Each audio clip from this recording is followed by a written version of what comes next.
How to know when the testosterone dose is too high for TRT?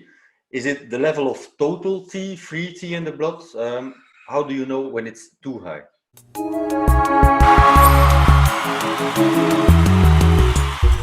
How do you know when it's too high? Good question. This also comes down to looking at SHBG and looking at the state of emotional distress or emotional health of the individual starting. We've had patients who started with a tremendous level of anxiety. And when I say tremendous, I'm talking about it impedes their quality of life so dramatically that they literally can't function on a level where they can even hide their anxiety. I mean, you take a look at the person and you see that they're falling apart inside, and it's very sad to see. And we know that this therapy is going to help and change your life for the better. The problem is that they're so anxious about everything that starting something like this that may seem controversial when you look at the media stigma around it, and you read some of the nonsense online that comes from mostly the incorrect usage or the bodybuilding world, and you're reading side effects.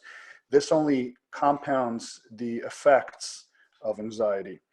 The problem is that when guys start aggressive, and we all know there's a lot of places that'll start guys at 200 milligrams a week, an anastrozole. I mean, they're crushing their estrogen, they're quadrupling their T out of the gate, their free T's shooting up. This causes severe anxiety as well. So as much as low T can induce anxiety, high free T to guys who don't have that basis of an alpha personality, because not everybody is that go-getter, aggressive alpha male. Not all of us had T levels in the 1500s when we were 22 years old. Some guys have always been in the 300, 400 range, even when they were younger. You take a guy like that and you're going to give him a free T of 40 or 50, and he's going to be crawling out of his skin. He's going to be waking up with night sweats. He's going to be anxious. He's going to be angry. So there's a big risk of overdosing a guy just as much as there is underdosing. The good thing about underdosing, which I don't like to use that term because it's negative, I would say slowly titrating up, or essentially dosing in a more conservative fashion when we start, is that we happen to think of optimizing TRT as a staircase. If the top of that landing of the staircase is essentially euphoria, right? This is where we want to be. We want to be at that landing. But we're at the bottom of the staircase today. We can throw you or catapult you up to the top of the stairs. And if you land on both feet, that's great.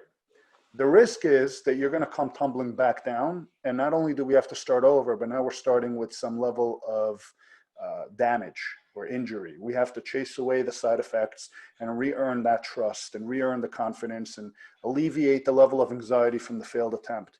I think it's a much safer approach to climb the stairway safely and efficiently, even if it takes a little longer to get to the top, because if we put one foot forward and come up and we feel okay, and we put another foot forward and we come to the next step and we feel okay, we're going to get to that top of the landing. And when we get there, we're going to be unscathed, we're going to be happy, and we're going to be able to hit that pause button and sit there for the rest of our life, presumably with some guidance, and not ever run the risk of crashing back down because we started too aggressively.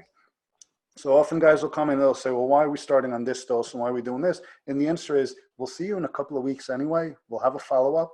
And that's our opportunity to see how you respond to the medication, both on paper as well as your subjective assessment of how you feel.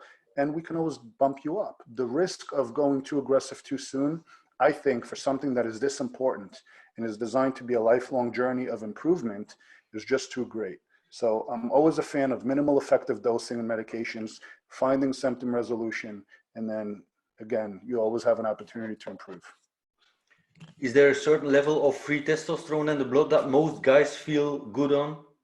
Yeah, there is. And again, this is purely anecdotal because, as we know, numbers are simply there to keep you honest and make sure that you're not causing damage in the long term.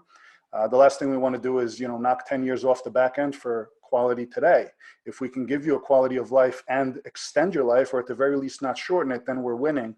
But there is, a group, I would say, that you would say the majority fall into. Most guys tend to find symptom resolution when their free testosterone lands between 25 to 35 nanograms per deciliter. Again, this is a very basic general rule. I don't like to stick to numbers, but again, there are guys that like to be at 45, 50 and they have no pathological side effects, and that's great. There are guys that suffer great anxiety at 50. There are guys that feel great at 19 or 20. For the most part, if I had to take all of the thousands of guys that we have experienced this with and put them in, I would say knock out the outliers on the high side and knock out the outliers on the low side. You're going to find 25 to 35 nanograms per deciliter. Tends to be a fairly sweet spot for most men. Okay, great.